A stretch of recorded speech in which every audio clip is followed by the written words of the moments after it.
Lectura del profeta Isaías. Señor, he caminado y viene, busco taberno, y agota más taberno su camina.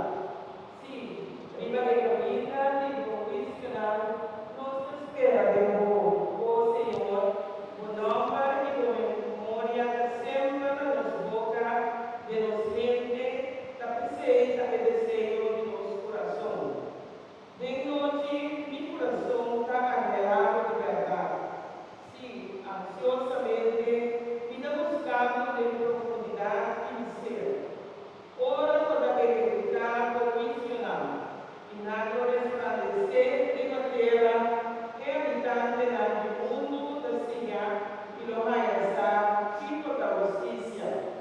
Oh Señor, luego damos paz, a sobrar todo lo que nos logra, acabó a hacernos. Oh Señor, por la gente de descartar, nada acudinado, la cabeza, cuchi de que prueban, mientras por castigo trabajarán. Nos trabaja por delante, Señor, manera como el estado da punto de la luz, da troce que grita del su dolor. Nos ha concebido y nos trabaja troce del dolor y parto, pero solamente viento nos apaga. Nos no atrece salvación cuando será y nos no pobla mundo corriente. Bom morto lá, lo volve viva. Na cadáver lá, lo ressuscitar. Gozo da dúvida estou, despierta e grita de gozo.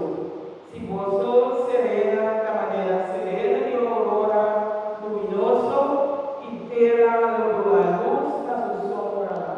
Palavra de Deus. Nos alabamos, Señor. Salmo responsorial. Ele fala, forme su santuário.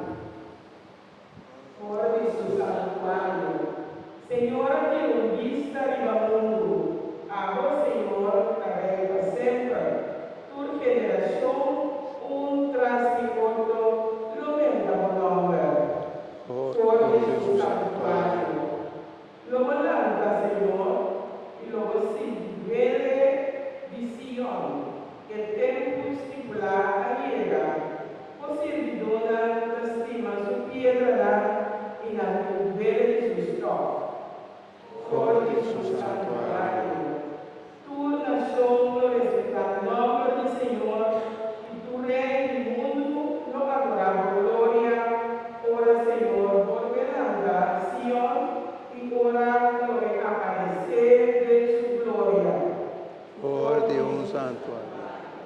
Lo escucha corazón y gente, se amparo, y no despreciará pimiento. Maricones aquí portas escribir, regeneración de Imaya, y el pueblo que la crea, lo canta alabanza